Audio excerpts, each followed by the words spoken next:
Alléluia, Seigneur Dieu. Nous t'acclamons très fort, Seigneur. Tu mérites nos acclamations, Jésus. Tu mérites nos acclamations.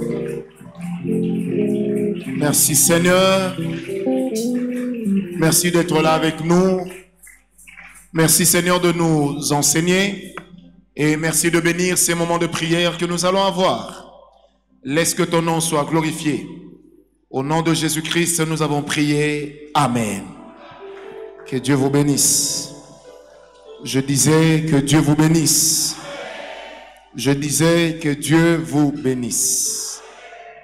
Jean 10, verset 10. Jean 10, verset 10. Quelle chaleur, mon Dieu. Ouf. C'est surtout pour des gens clairs comme moi, comme ça. C'est pas évident, la chaleur. Amen. Quand je dis je suis orphelin, vous riez. Quand je dis je suis clair, vous riez. Moi, je suis clair. Que Dieu vous bénisse. Jean 10, verset 10.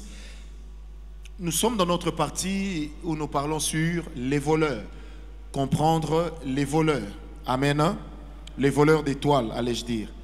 Le voleur ne vient que pour dérober, égorger et détruire. Moi, je suis venu afin que les brebis aient la vie et qu'elle l'ait en abondance. Amen. Le voleur ne vient que pour détruire. Il ne vient que pour détruire. Il ne vient que pour dérober, égorger et détruire. Il ne vient que pour dérober, égorger et détruire. Je répète, il ne vient que pour dérober, égorger et détruire. Généralement, lorsqu'on parle de ce verset, on le présente toujours comme si dans ce passage, on parlait exclusivement de Satan. Alors qu'en réalité, on ne parle pas exclusivement de Satan. Mais on parle également des démons, et pas seulement des démons, mais on parle aussi du système satanique. Lorsque vous prenez avec moi la parole de Dieu dans Éphésiens 6, à partir du verset 11, à partir du verset 12, pardon, selon la version parole vivante, la Bible est en train d'expliquer que Satan a toute une armée et toute une organisation. Et j'aime bien comment l'apôtre Paul l'appelle dans la version parole vivante. Il dit une organisation satanique. Amen. Ça veut simplement dire ceci. Lorsque le diable cherche à détruire quelqu'un, le diable ne quittera pas l'enfer pour venir détruire la personne. Mais le diable utilisera les moyens pour y arriver.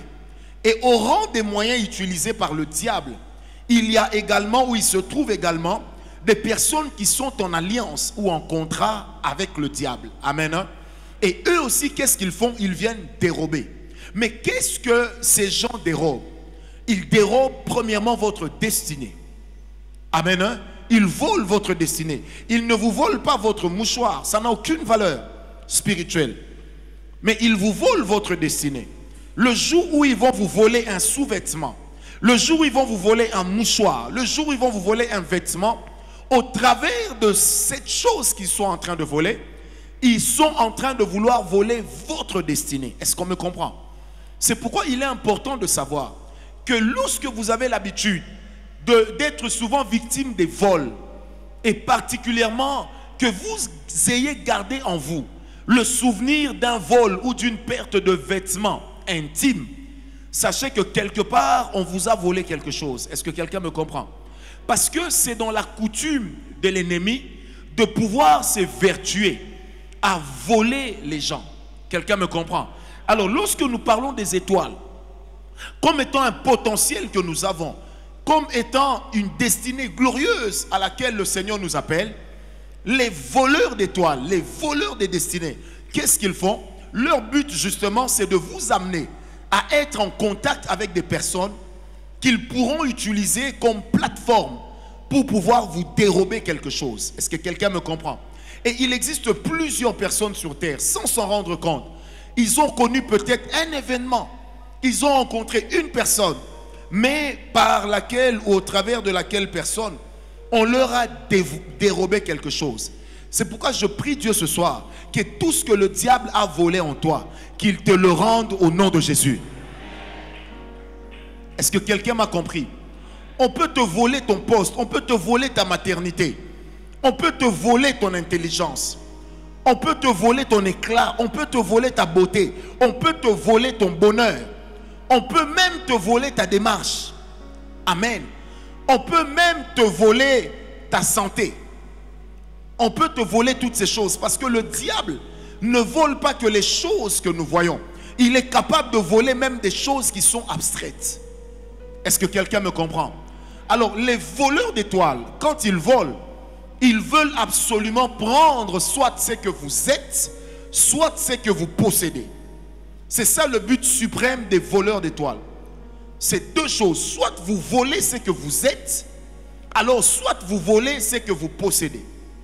Mais si une personne vous vole ce que vous êtes, vous devenez automatiquement l'esclave spirituel de cette personne-là. C'est comme ça qu'il est de ces personnes sur la terre. Elles ne le savent peut-être pas, mais le comportement qu'elles ont est un comportement qui est téléguidé, qui est télécommandé depuis le monde des ténèbres. Est-ce que quelqu'un me comprend?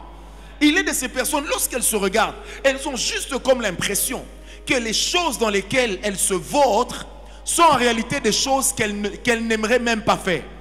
Mais elles ont juste comme l'impression qu'il y a une force oppressante qui est en train d'agir sur eux et qui les contraint à avoir un comportement.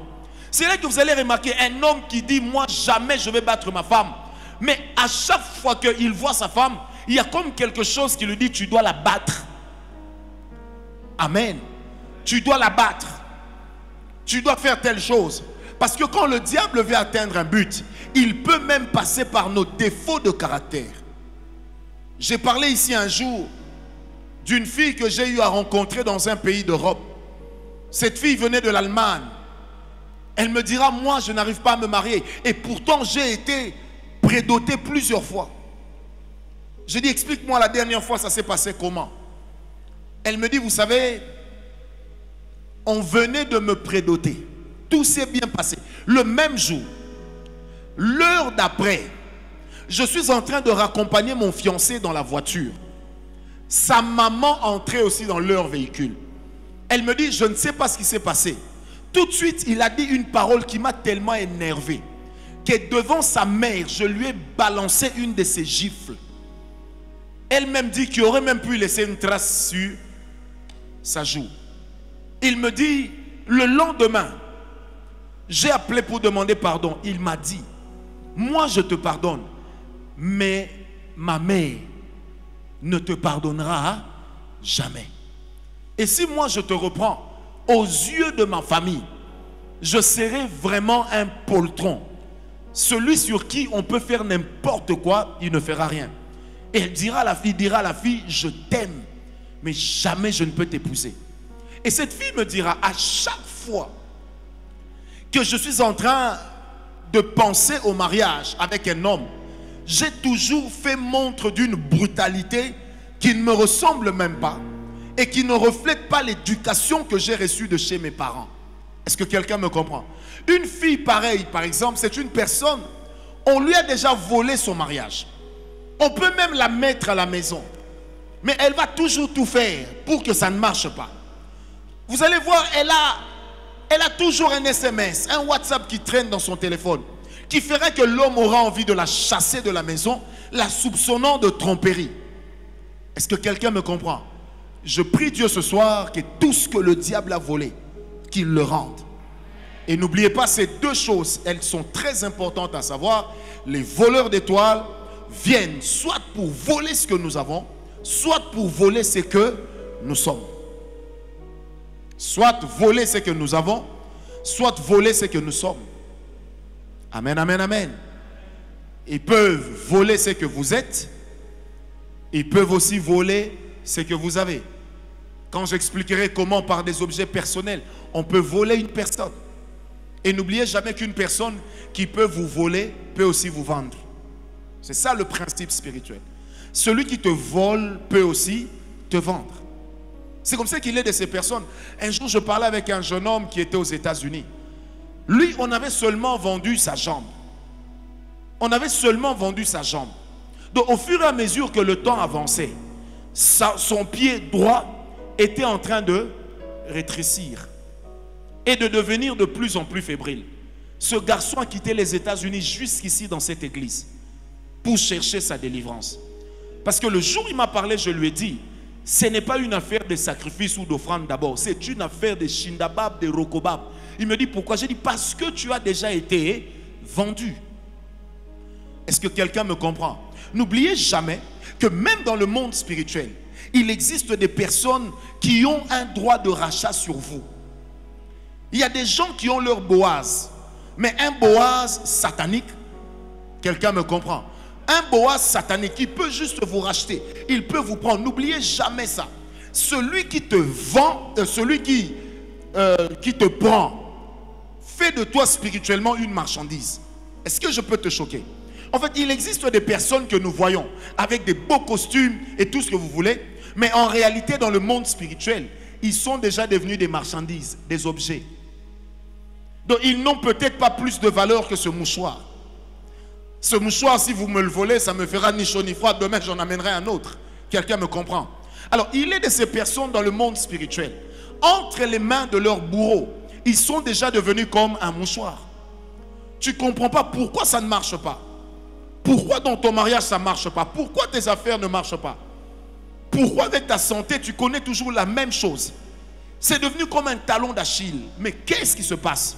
N'oubliez jamais ce principe. Tout celui qui peut te posséder peut aussi te vendre. Amen. Et tout celui qui peut t'acheter ou te racheter peut faire de toi ce qu'il veut. Et je l'ai dit pendant les 60 nuits de prière, d'il y a 1 année ou 2 ans, je ne sais même plus. Je l'avais dit, dans le monde spirituel, les marchés sataniques existent et sont plus actifs que la bourse de New York. Les marchés sataniques sont plus actifs que la bourse de New York parce que même le Wall Street ferme et rouvre le lendemain. Les marchés sataniques ne chôment pas. En fait, j'expliquerai ça plus loin, maman Kelly. Il y a des gens qui sont des commissionnaires spirituels. Donc quand tu passes, il entre en contact avec toi, avec ton étoile. Il sait tout de suite à qui s'adresser dans ta famille pour t'avoir. Ils ne vont jamais se voir de visu. Mais la personne peut négocier ton acquisition. Et tu vas seulement voir un jour ton mari te quitte. Ou un jour tu développes un problème et lui ne te quittera pas au nom de Jésus. Est-ce que quelqu'un me comprend? Parce que quelque part, des fois, nous n'apprenons pas à protéger ce que nous avons. Des fois, ton mari, tu ne le sais pas. Mais dans le monde spirituel, c'est une grande marchandise. Il est d'une grande valeur. Et on cherche à faire quoi? À le prendre. À le prendre. Alors, si toi, tu es toujours là, en train de juger avec les moyens humains, il m'énerve ce gars. Il m'énerve, j'ai envie de le mordre. Tu vois, des fois, cette envie de le mordre là est démoniaque.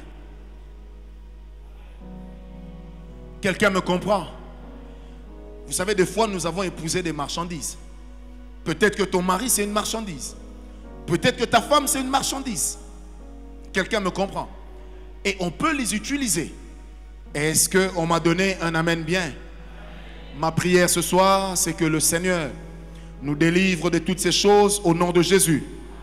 J'étais en train de dire, ma prière, c'est que le Seigneur nous délivre de toutes ces choses au nom de Jésus. Je disais au nom de Jésus. Lève la main, dis avec moi, personne ne m'achètera.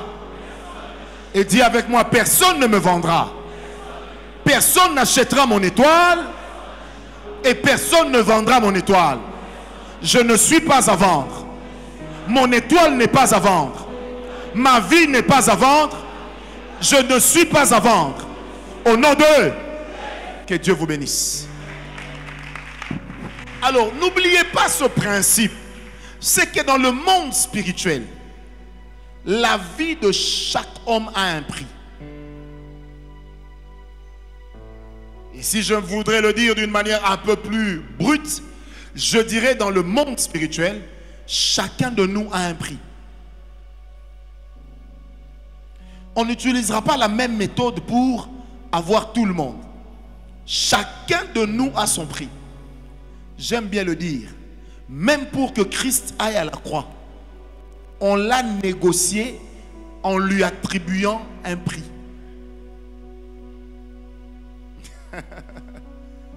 Parce que la Bible dit ceci: Judas alla rencontrer les souverains sacrificateurs et ils échangèrent sur, je paraphrase, sur les modalités de la vente de Jésus. Et ils ont arrêté le prix de Jésus à 30 cycles d'or. Ça veut simplement dire que, aux yeux de Judas, c'est ce que valait Jésus. Est-ce que quelqu'un me comprend? Bon, maintenant, là où on peut donner, attribuer un prix à notre maître, a fortiori nous. Est-ce que je peux te parler? Il y a des gens qui coûtent 1000 $, 10 000, 100 000, 10 $, 1 $. Il y a même des gens qui sont gratuits. Vous savez pourquoi? Parce qu'on a tellement usé ce qu'ils sont qu'en réalité leur vie ne représente rien. Même le diable n'accepte pas n'importe qui. Est-ce que quelqu'un m'a donné un amen? Même le diable n'accepte pas n'importe qui. Donc il est de ces gens, le diable sait que tel qu'il est là, il est déjà condamné. Donc même si vous réunissez pour elle les bonnes conditions, vous lui donnez une voiture, vous lui donnez une belle maison, vous lui donnez de l'amour, vous lui témoignez de la tendresse, elle va quand même vous tromper. Juste pour que vous la chassiez. Vous pouvez la mettre à l'aise comme il n'est pas possible. Vous pouvez le mettre, lui, monsieur, à l'aise. Mais à un certain moment, il ira toujours dehors. Des fois, vous posez la question, mais comment il va suivre des filles qui n'ont pas mon niveau? Alors que moi, sa femme, j'ai un niveau. Le problème, ce n'est pas le niveau. Le problème, peut-être, il a déjà été vendu. Et pour utiliser son étoile, il faut à chaque fois le mettre en amour avec ce genre de personne. Lui va se dire, yeah, je suis comme un don Juan. Alors qu'en réalité, il est un don joué. Est-ce qu'on me comprend? Non, lève la main. Dis avec moi, je ne suis pas à vendre. Vous savez, des fois, il y a un langage que nous entendons souvent. Hein? Quelqu'un va te dire, tu vois, une fille va te dire, prof, si tu étais mon mari, non, tu ne sais pas ce que tu vaux. Moi, avant, quand les filles me disaient ça, en jeune homme, ça me faisait plaisir. Je disais, ah, c'est bon, hein, Nazapé. Mais quand j'ai commencé à comprendre les choses spirituelles, j'ai compris qu'il n'y a rien pour rien. Une fille va t'aimer tellement. Et puis elle te dit, moi je suis prête à tout pour toi. Non, elle n'est pas prête à tout pour toi en tant qu'intuito personae. Elle est prête à tout pour toi. Parce qu'elle a vu l'étoile que tu as. Elle a vu ce que tu représentes. Et elle sait que si elle t'a, elle réussira. Mais si elle te manque, elle te rate, elle va échouer toute sa vie. Est-ce que je peux te dire, certains d'entre nous constituent des opportunités de réussite pour les autres. Mais ils ne le savent pas. Eux-mêmes sont appelés à ne pas réussir pour que les autres réussissent. Ou alors on détourne leur réussite et leur succès. Je prie Dieu ce soir que le diable échoue. Que toi tu réussisses. Que tu réussisses. Frère, tu ne peux pas être là pour pousser les autres à réussir au moment où toi-même tu es en train d'échouer. Contraste.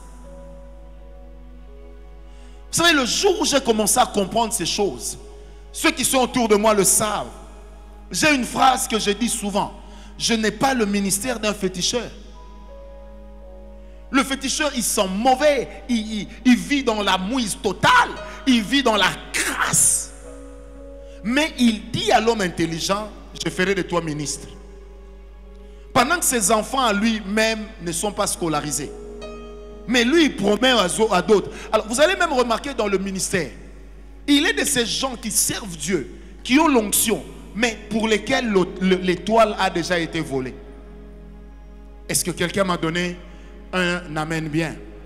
Alors, premier point, pourquoi est-ce que les voleurs d'étoiles et les occultistes cherchent ton étoile? Pourquoi est-ce que les voleurs d'étoiles et les occultistes cherchent ton étoile? Je vais répondre en 7 points. Amen, amen, amen. La première chose, c'est pour avoir et pour connaître un grand succès, mais en travaillant avec ton intelligence. C'est-à-dire qu'il veut avoir, il veut connaître un grand succès. Il est de ces gens qui ne se marient pas avec toi parce qu'ils t'aiment, mais il se marie avec toi parce que tu seras son porte-bonheur. Ça veut dire que c'est grâce à toi qu'il va réussir. Il peut tout te donner, parce qu'en réalité, tu es le premier investissement de sa vie. Oh, donne-moi un amen. Donc, c'est des gens qui vont tout faire pour t'avoir, tout faire pour connaître le succès. Mais leur succès sera la conséquence ou la résultante de quoi? De ton intelligence. C'est pourquoi vous allez voir, il est de ces gens qui sont intelligents. Mais quand ils entrent dans certains bureaux, vous leur donnez certains fauteuils, ils deviennent bêtes. Ils perdent la boule. Mais dès qu'ils sortent, les idées reviennent. Vous comprenez?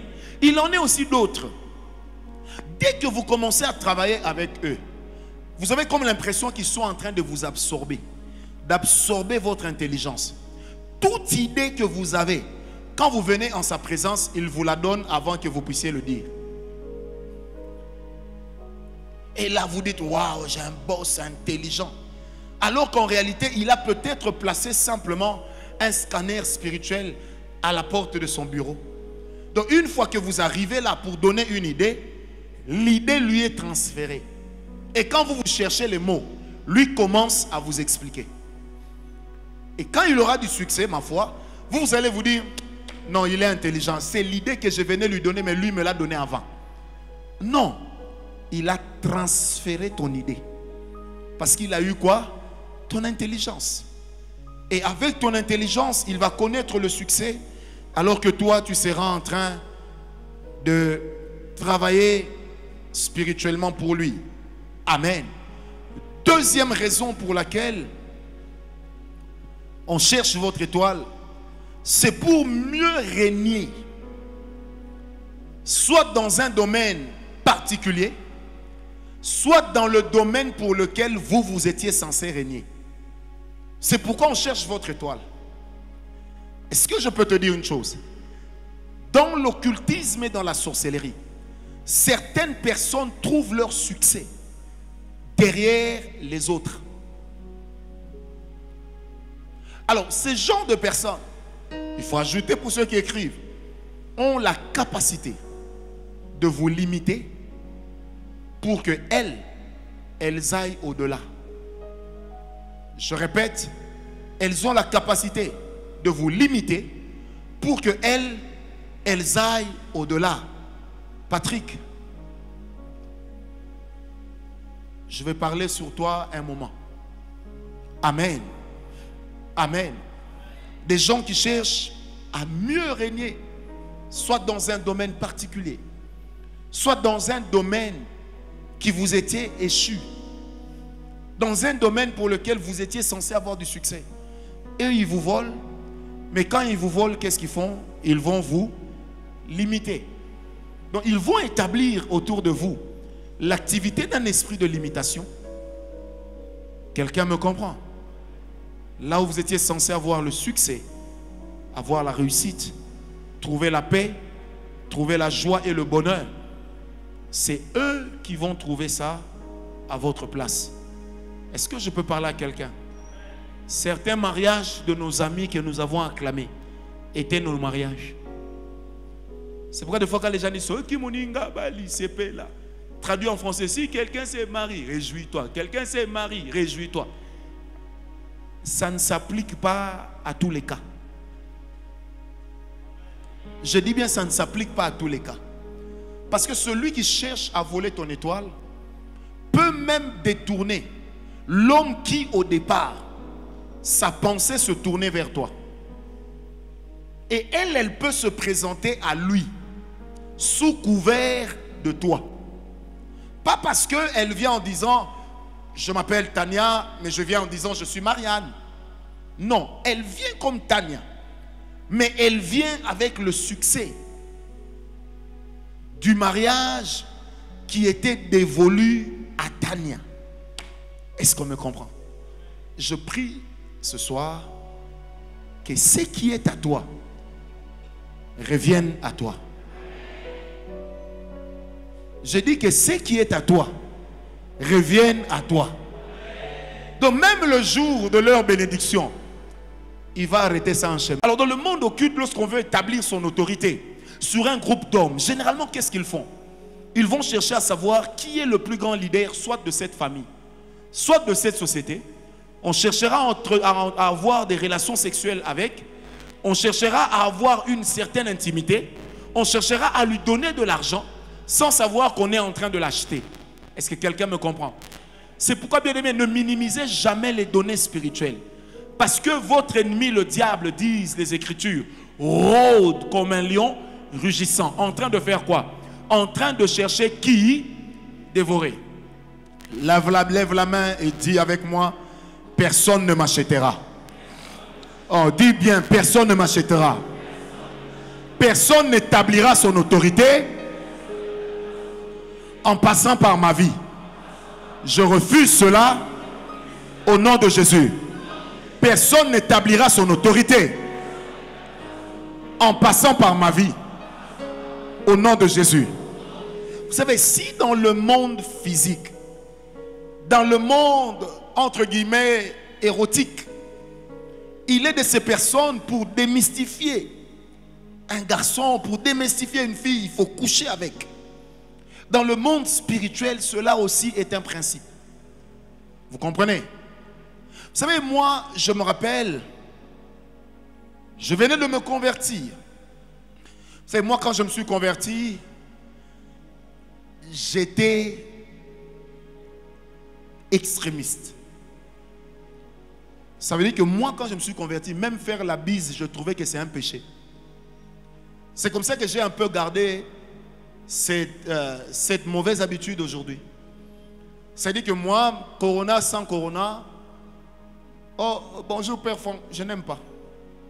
Ça va, je n'aime pas beaucoup. Moi, je peux faire 48 bises à mes filles et à mes garçons. 89 423 bises à mon épouse. Mais j'ai développé ça comme ça quand je m'étais converti. Vous comprenez?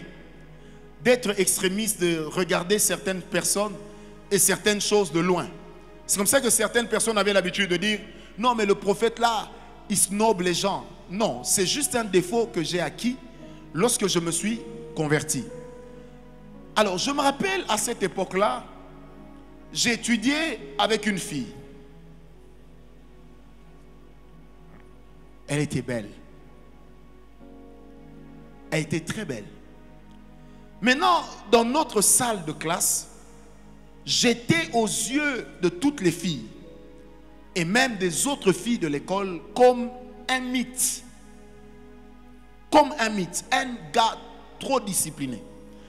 Un gars qu'on ne voit jamais, même en train de prendre de l'eau. Quand c'est la récré, j'ouvre la Bible, je lis. Quand le cours commence, vous savez, moi, quand je me suis converti, même le diable a compris qu'il a perdu un leader. Vous comprenez? Alors, un jour, cette fille m'a dit, devant toute la salle, on était à peu près 18 personnes dans cette classe, dans cette salle de classe. Elle me dira, tu vois, toi, Ngawala, je te promets, avant la fin de cette année, toi et moi, on va faire l'amour. Vous savez, je suis resté calme, moi, j'ai dit, c'est à moi que tu parles? Elle me dit oui. J'ai dit, mais déjà, il faut savoir, toi, tu me verras où? Vous comprenez? Je reverrai la fille des années plus tard. Elle me sortira la même phrase. Et elle me dira, tu vois, toi, le mythe que tu représentes, il faut que moi, j'amène ce mythe-là à s'écrouler. Et un jour, je me rappelle, on faisait la délivrance d'une dame. En pleine délivrance, un esprit a commencé à parler. Et en disant, je t'ai donné la beauté, je t'ai donné l'argent. Je t'ai tout donné pour attirer mon serviteur. Et tu étais presque en train d'y arriver. Et le but, c'est qu'il fallait qu'il ait une relation sexuelle avec toi pour seulement qu'on amène le mythe à tomber et qu'on vole quelque chose en lui. Quelqu'un me comprend? C'est parce que même dans le domaine des serviteurs de Dieu, certains péchés entrent facilement lorsqu'on sait toucher les personnes qui peuvent être considérées comme des modèles. Maintenant, là où l'Église joue le jeu de Satan, c'est qu'aujourd'hui, quand j'apprends que Olivier, ce n'est pas le cas, mais je donne un exemple. Allez, ne disons pas ça Olivier, parce qu'il y a des gens qui vont découper, mettre sur les réseaux, ils vont dire d'ailleurs, il parlait comme ça Olivier. Alors, quand Mandiangu, quelqu'un me comprend? Quand Mandiangu est tombé, aujourd'hui le comportement des chrétiens c'est lequel? Ah, lui aussi est tombé, donc on est pareil. Et ils sont contents. Alors que dans une armée, lorsqu'on est fait prisonnier, on compte sur ceux qui sont libres pour nous délivrer. Mais l'Église, c'est la seule armée pour laquelle les prisonniers veulent que ceux qui sont libres deviennent aussi prisonniers. Vous savez, pendant la guerre entre les États-Unis et le Japon, pendant la Deuxième Guerre mondiale, non pas avec le Japon, pendant qu'il y avait la guerre entre les deux Corées, et que les Américains soutenaient l'une des Corées, j'ai suivi cette émission, j'ai beaucoup aimé. Quand on voulait faire lire à un soldat américain un faux communiqué pour tendre un guet-apens aux soldats américains qui sont restés libres, on dit cet homme a réussi à faire passer un message à ceux qui sont en liberté pour leur demander de ne jamais venir à cet endroit-là. Et il avait utilisé un langage gestuel qu'on leur avait appris à la CIA. Et quand il disait, nous sommes bien traités ici, ceux qui étaient de l'autre côté comprenaient que nous sommes maltraités. Or, il fallait que les États-Unis puissent prouver aux yeux du monde que ce pouvoir coréen était en réalité en train de torturer les prisonniers de guerre. Parce que c'est une loi universelle des Nations Unies, avec les droits de l'homme, que les prisonniers, on n'a pas le droit de les torturer, mais qu'on doit les traiter avec respect et chacun selon son rang. Quelqu'un me comprend? Alors, si aujourd'hui, on arrête un frère qui vit dans l'impudicité, vous allez voir que la bagarre de sa vie, ça sera de montrer que lui aussi, lui aussi, lui aussi, lui aussi, lui aussi. Alors des fois je me pose la question, sommes-nous en train d'armer nos ennemis ou est-ce que nous sommes en train de réarmer notre armée? Et ça c'est quelque chose que le diable a réussi. Ça veut dire ceux qui sont tombés se battent pour que les autres tombent. Mais ils oublient que si nous tous nous tombons, qui va relever l'autre? Parce que la Bible dit que si un frère est tombé, il faut que les autres fassent quoi? Le relève. On forme même les associations des tombeurs professionnels. Et c'est là que dans l'église, vous allez remarquer que qui s'assemble en réalité se ressemble. Et c'est parce qu'ils se ressemblent qu'ils ont fini par s'assembler. Quand vous apprenez que tel soutient cet impudique-là, tel soutient cet adultère-là, tel soutient ce voleur-là, tel soutient cet escroc, quand vous allez en profondeur, vous allez finir par vous rendre compte qu'en réalité, il le soutient parce qu'ils sont pareils. Quand vous avez une autorité à la tête d'un ministère, à la tête d'un État qui est voleur, le fait que les autres volent, ça ne va pas le déranger.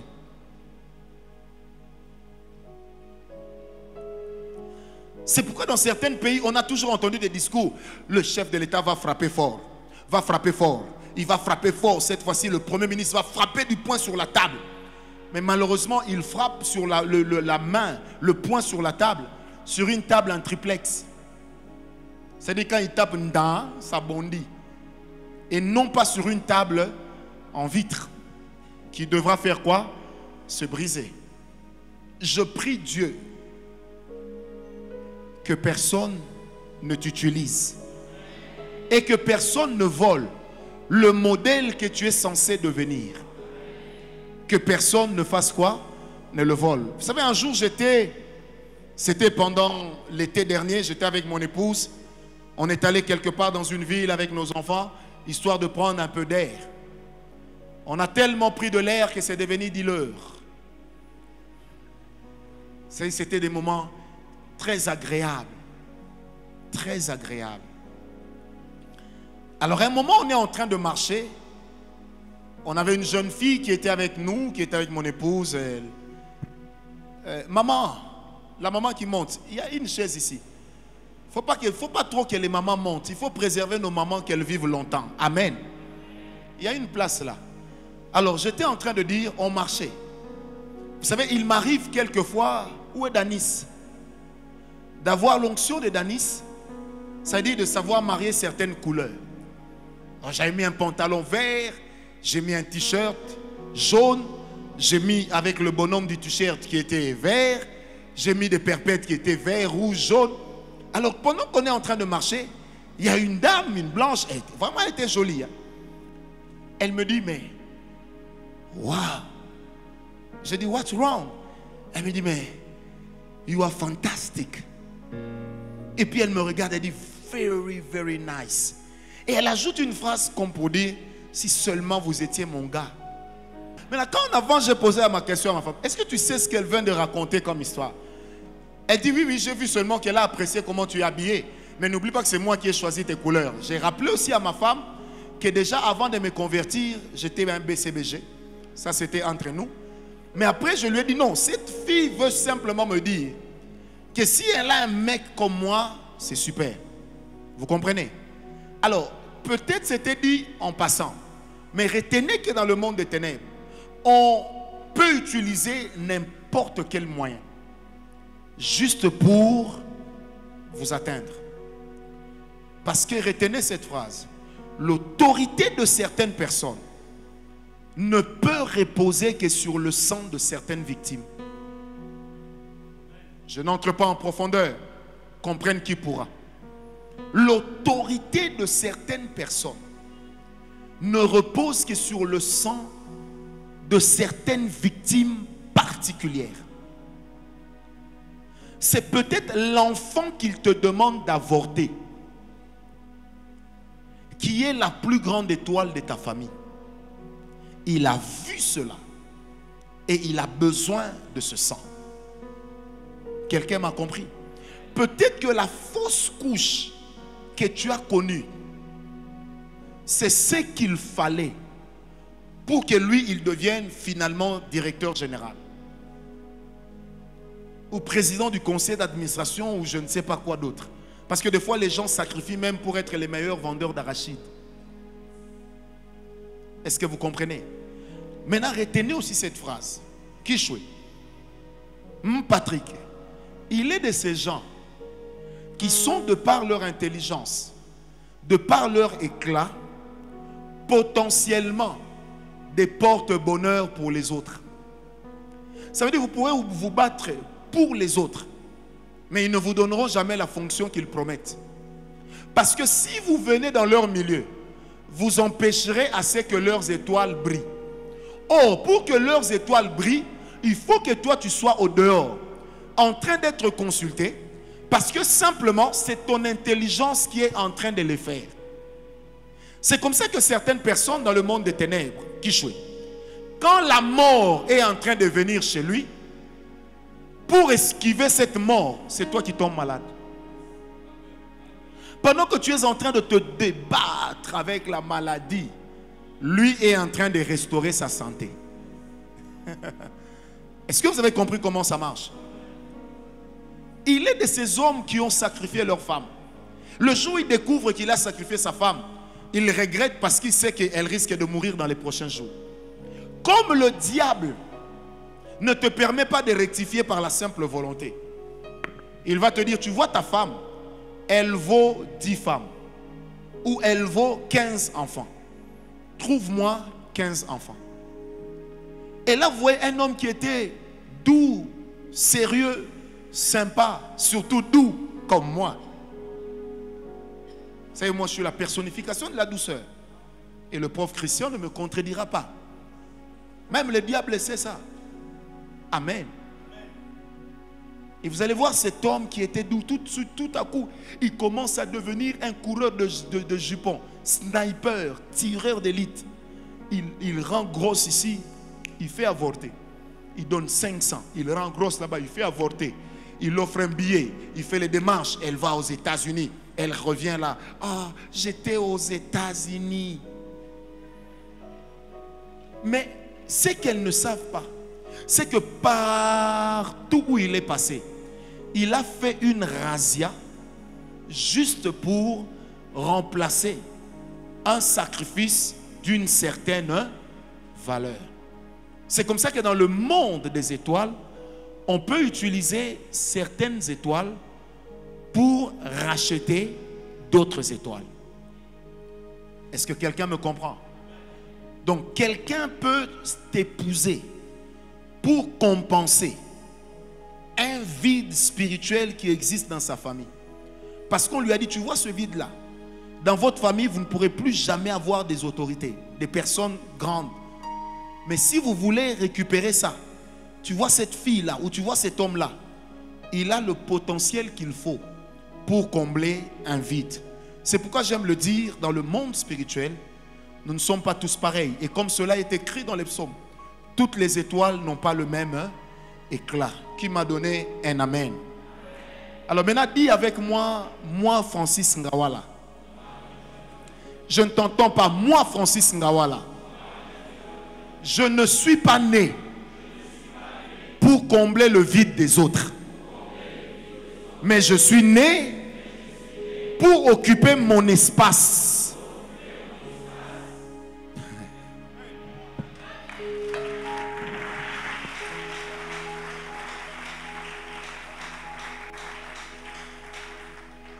Est-ce qu'on est béni ce soir?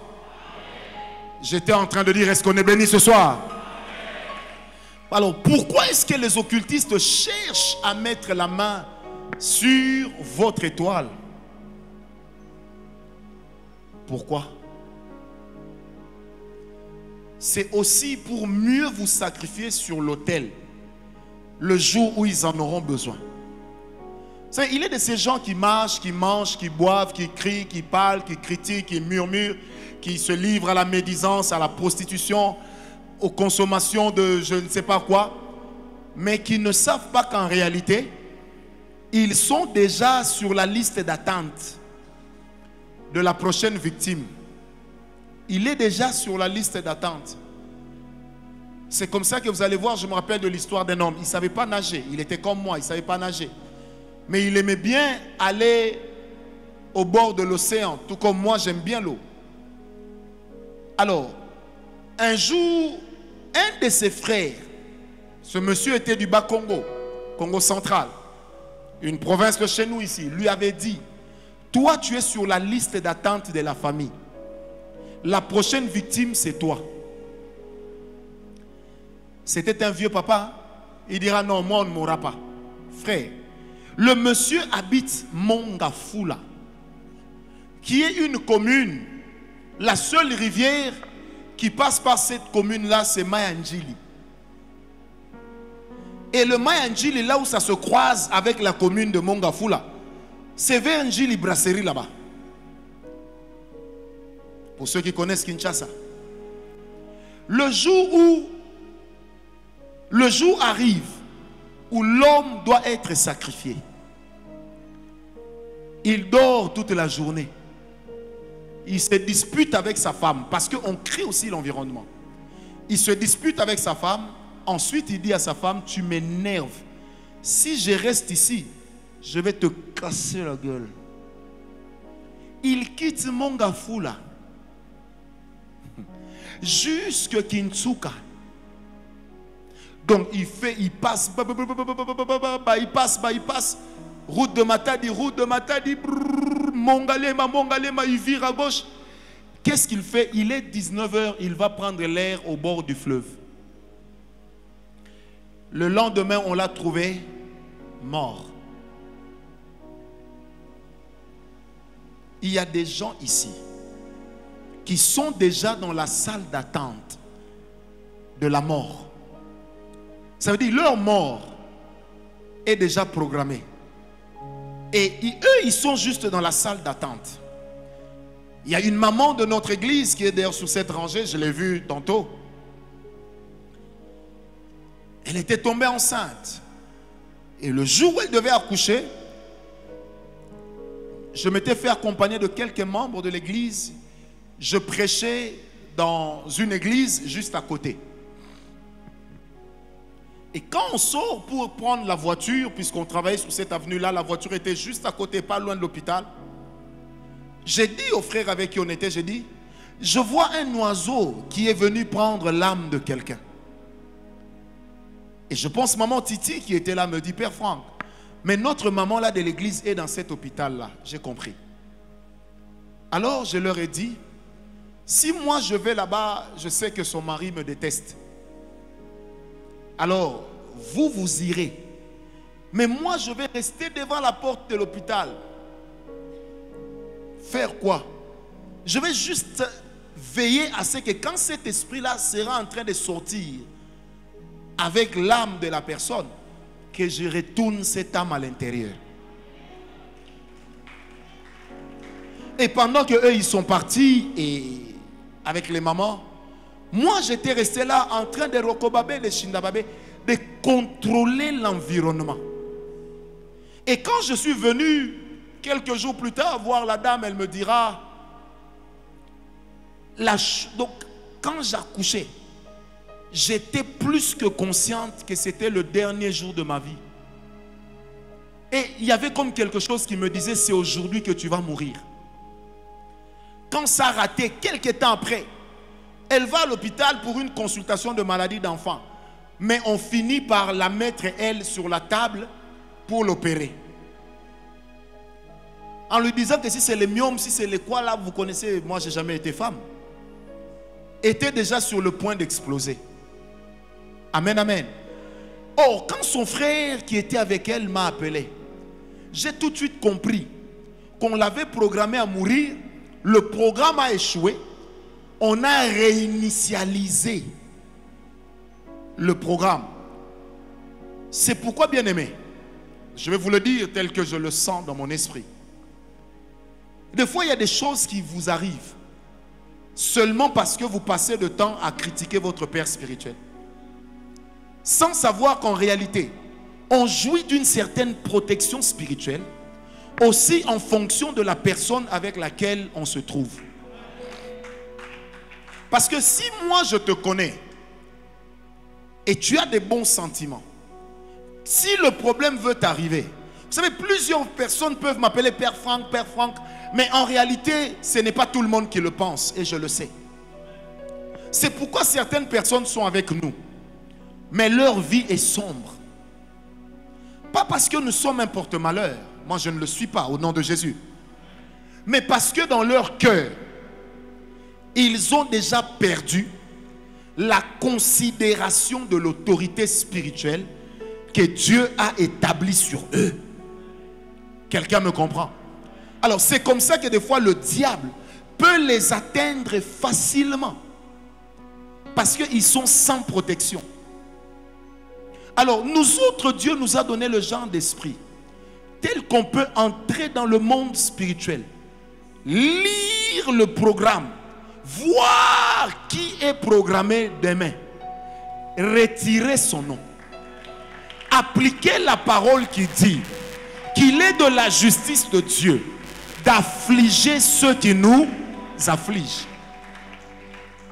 Vous savez, il y a un bien-aimé sur cette rangée, c'est un frère. Ce n'est pas une parole de connaissance, je le connais. À un moment, il ne sait pas lui-même. Mais il se retrouve quelque part, lui-même connaît cette histoire. Il se dispute avec un policier qui est prêt à tirer. Mais ce qu'il ne savait pas, c'est qu'au même moment, je pensais à lui et j'ai juste crié « Vie !»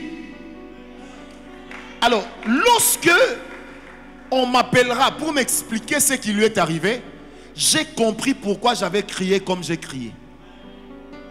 Parce qu'il y a des gens qui sont dans la salle d'attente, soit de la prochaine mort, soit du prochain divorce de leur quartier, soit du prochain divorce de leur famille, soit du prochain mort-né, du prochain faux accouchement, du prochain avortement, du prochain échec.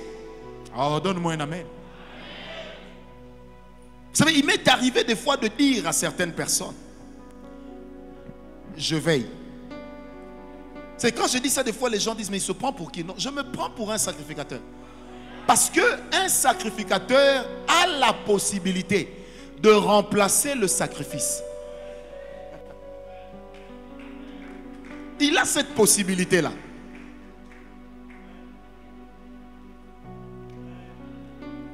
Est-ce que quelqu'un m'a compris? On a un papa de notre église. Il est venu me voir une fois, il y a longtemps. Il m'a dit, dans notre famille, les hommes ne dépassent pas 50 ans. Je lui ai dit, c'était avant. Mais maintenant qu'on se connaît, je m'engage à ce que tu vives après 50 ans. Aujourd'hui, je parlais avec une femme, elle me dit, j'ai toujours été convaincu que si je tombe encore enceinte, je vais mourir en accouchant. J'ai dit à cette femme, je suis prêt à signer un document devant le juge pour ta famille. Que si toi tu tombes enceinte et que tu meurs, qu'on m'arrête. Elle me dit, comment vous pouvez faire ça? J'ai dit, parce que je sais comment ces choses dans le monde spirituel se trafiquent. C'est là que vous trouvez un esprit prophétique qui a la possibilité d'entrer même dans le conseil des démons pour les détruire. Mais Daniel ne s'asseyait pas avec les saints.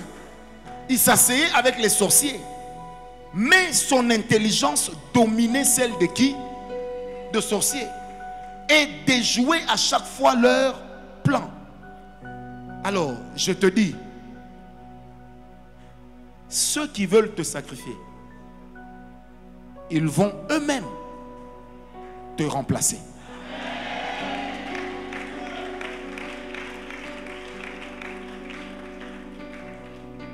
Je sens la présence de Dieu. Ils vont eux-mêmes te remplacer. Vous savez, j'aime Daniel 5, j'aime Daniel 6, j'aime Daniel 2. À chaque fois qu'on a comploté contre Daniel, parce qu'on a dit, mais lui, il est aux bonnes faveurs du roi. Lui est allé toujours prier en direction de Jérusalem. Pasteur, Daniel était sacrificateur et prophète. Il savait qu'on ne fait pas de prières les mains vides. Et que l'offrande est une force dans l'exaucement. Donc quand eux voulaient le sacrifier, lui, il les sacrifiait par ses sacrifices. Est-ce que quelqu'un me comprend? Alors, il y a des gens qui vont te remplacer là où ils t'ont mis.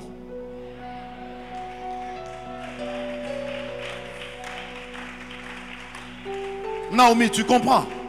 Donc il y a comme ça des choses, tu crois que tu as perdu. Mais je suis en train de travailler depuis le 1er janvier. Je suis en train de travailler pour toi depuis le 1er janvier de cette année. Je travaille pour toi, Naomi. Je ne t'ai pas oublié. Est-ce que quelqu'un me comprend? Donc il y a des choses, vous savez, des fois quand il y a des gens qui me disent, non prophète, toi quand tu n'es pas là, je ne peux pas venir au culte. Même quand nous disons qu'on ne vient pas pour l'homme de Dieu, on vient aussi pour l'homme de Dieu. Mais n'oubliez jamais que quand l'ange de la maison n'est pas là, l'ange c'est un esprit. Donc même quand il n'est pas là, il est là. Est-ce que quelqu'un me comprend? Vous savez, il est de ces choses. On ne peut pas te voler quand tu as un œil qui veille. Sacrificateur du diable, sacrificateur de Dieu, nous portons tous le même nom. Sacrificateur. Et que fait un sacrificateur? Il sacrifie. Sacrifier veut aussi dire quoi? Répondez-moi, vous avez peur de quoi? Sacrifier veut dire quoi? Hein? Ça veut dire quoi? Ça c'est vous qui dites. Ça veut dire quoi? Quand on sacrifie, on fait quoi? Les sorciers ont compris que nous sommes plus dangereux qu'eux. C'est pourquoi c'est sacrifice contre sacrifice.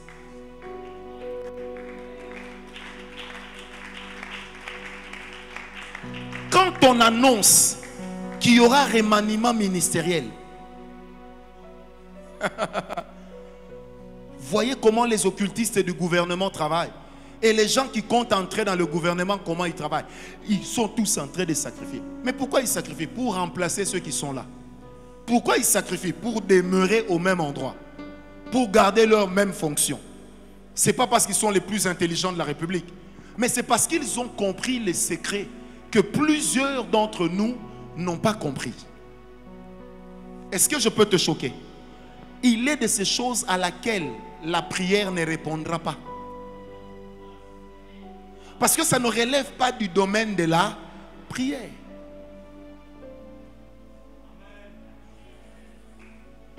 Ceux qui cherchent à te sacrifier,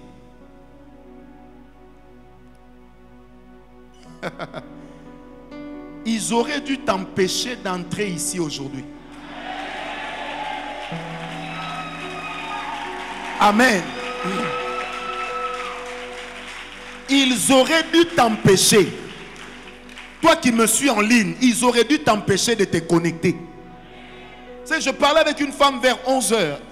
Ces jours-ci, je fais des émissions live sur Instagram à 5h30 du matin. Tu sais, ce matin, on a eu un service turbo. En 5 minutes, on a parlé, l'onction a touché 98 personnes dans le monde. Maintenant, cette femme-là me dit, elle dit, prophète, vous êtes mystérieux. J'ai dit, pourquoi? Elle a dit, j'ai compris que vous êtes la clé qui va régler le problème de notre famille. Je dis, pourquoi? Elle me dit, la chose que j'ai sentie là, je ne l'ai jamais sentie. Maintenant, elle me dit, je comprends pourquoi les gens disent que vous avez des fétiches. Mais moi, j'ai compris que vous n'avez pas de fétiches. Vous fabriquez les fétiches. Et elle sourit. Elle me dit, vous, je vous suivrai partout où vous irez. Quelqu'un me comprend?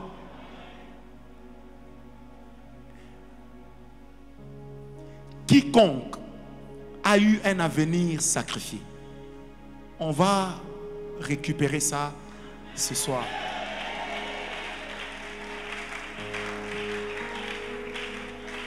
Tu comprends maintenant, Chilos, pourquoi j'ai toujours dit, Chris, cette chose-là n'arrivera pas. Ils peuvent faire... Non, ça n'arrivera pas. Parce que certains échecs touchent à notre onction et à notre appel. C'est pourquoi un jour j'ai dit du haut de cette chair que je ne me sanctifie pas que pour moi, mais je me sanctifie aussi pour les gens qui dépendent de moi. Ayant réalisé la responsabilité qui est mienne. J'aime l'atmosphère qui est en train de descendre.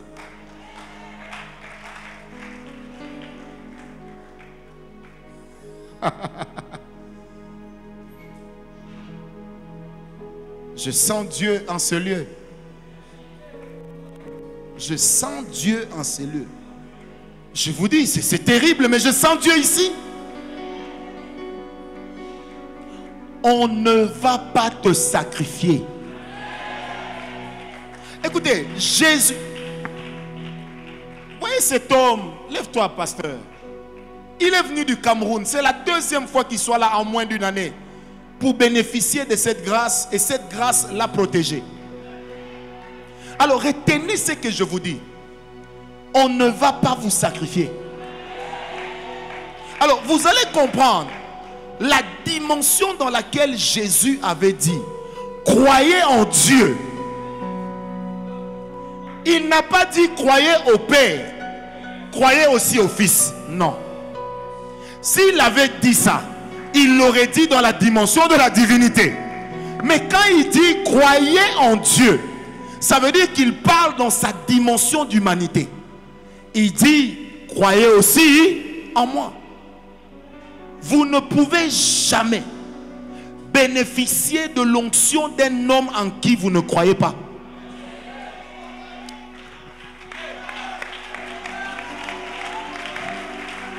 C'est impossible. Oral Robert, pas Oral Robert, l'autre, Kenneth Copeland, il dit: je n'ai pas le temps de faire des campagnes, mais pour remplir mon église, je soutiens avec mon argent les campagnes de Renard Bonke. Donc, papi, tu comprends ça? Donc, quand lui, il soutient la campagne de Renard Bonke qui se passe en Afrique du Sud, au Kenya, au Congo, au Gabon, autant les gens viennent à la campagne, autant il y a une convocation des esprits des hommes dans son église. Donc, en évangélisant des gens, lui, il gagne. Mais qu'est-ce qui établit le pont entre l'homme qui a donné l'offrande, l'argent pour soutenir, et l'homme qui est allé sur le front? Ils sont unis par une chose: l'autel.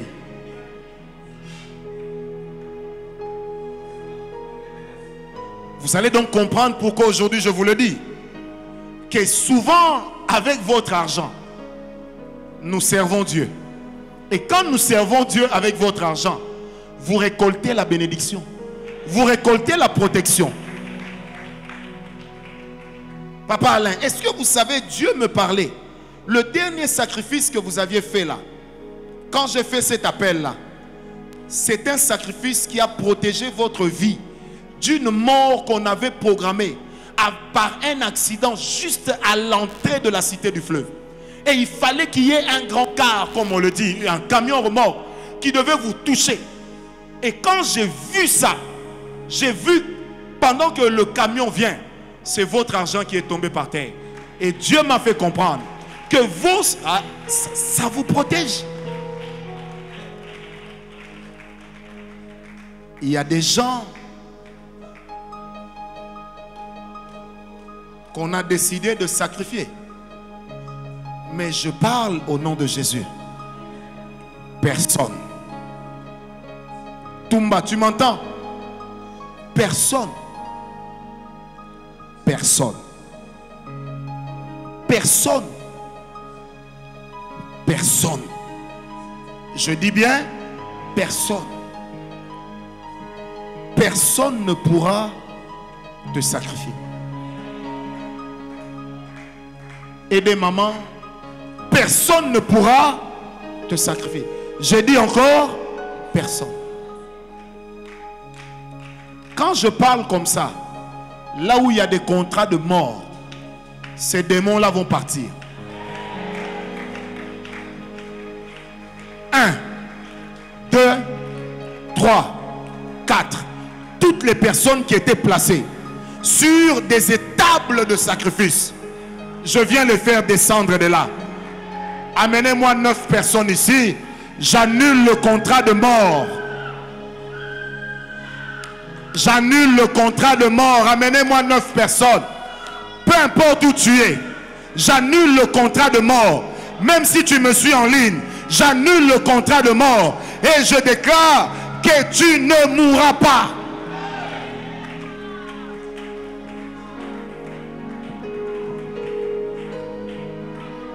Que tout contrat de mort qui a été délivré contre toi soit annulé. Sois calme, lève seulement la main. Même si tu es caché au fond, sur les balcons, je suis en train de voir un esprit de vieille personne derrière quelqu'un qui est au balcon à gauche. Et cet esprit-là tient comme une hache avec laquelle il est prêt à frapper sur la tête de cette personne. Et cet esprit-là, c'est comme un esprit qu'on a sorti d'une tombe, qui a reçu pour mission de venir te prendre. Alors depuis un temps, tu rêves de ta grand-mère décédée. Que cet esprit-là aussi te libère. J'ai dit qu'il te libère. Soyez calme, levez seulement la main. Tous ceux qui ont été sacrifiés, ou qui sont sur la liste d'attente, ou dans la salle d'attente, dans l'antichambre de la mort, je les attends. Amenez-les, ça va faire 9 personnes. Je les attends. La salle d'attente de la mort de votre famille, de la mort de votre quartier, la salle d'attente de la mort de chez vous. Ça, c'est la première chose que je fais ce soir. Sortez de là. Descendez de ces étables sur lesquelles on vous a déjà placé. Vous ne mourrez pas. Vous ne mourrez pas. Ni cette année, ni l'année prochaine, ni l'année de l'année après.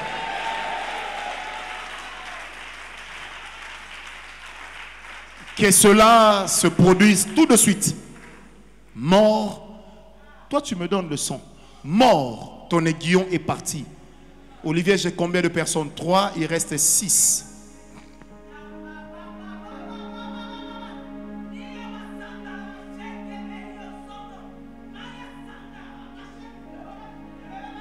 La mort et les guillons de la mort sont en train d'être brisés.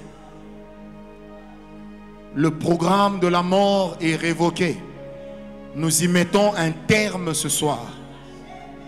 Père, la Bible dit, la loi de l'esprit de vie en Christ nous a affranchis de la loi du péché et de celle de la mort. Alors je décide avec le Saint-Esprit que partout où la loi de la mort s'est cachée, qu'elle libère. Qu'elle libère. J'ai dit qu'elle libère. Je répète encore, j'attends la personne sur ce balcon-là. Qu'elle libère maintenant au nom de Jésus. Mort libère toutes ces personnes. Que ce soit une mort physique ou une mort spirituelle, libère toutes ces personnes. La salle d'attente dans laquelle elles se trouvent, nous venons les sortir de là maintenant. J'ai dit nous venons les sortir de là maintenant. Je ne suis pas en train de te sortir seulement, mais de t'arracher du principe de la mort. De t'arracher de la volonté de te voir mourir. Que ce soit des morts par accident, que ce soit des morts par strangulation, que ce soit des morts par suicide.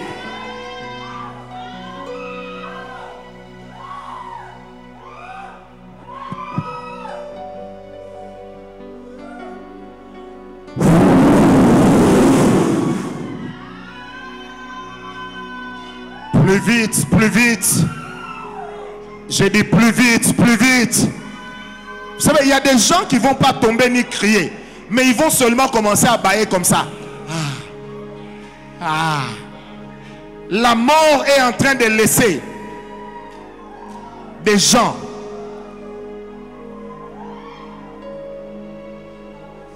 Tu quittes la salle d'attente de la mort.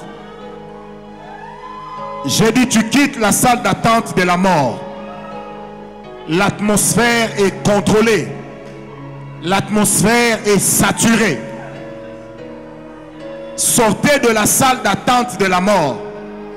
Faites vite.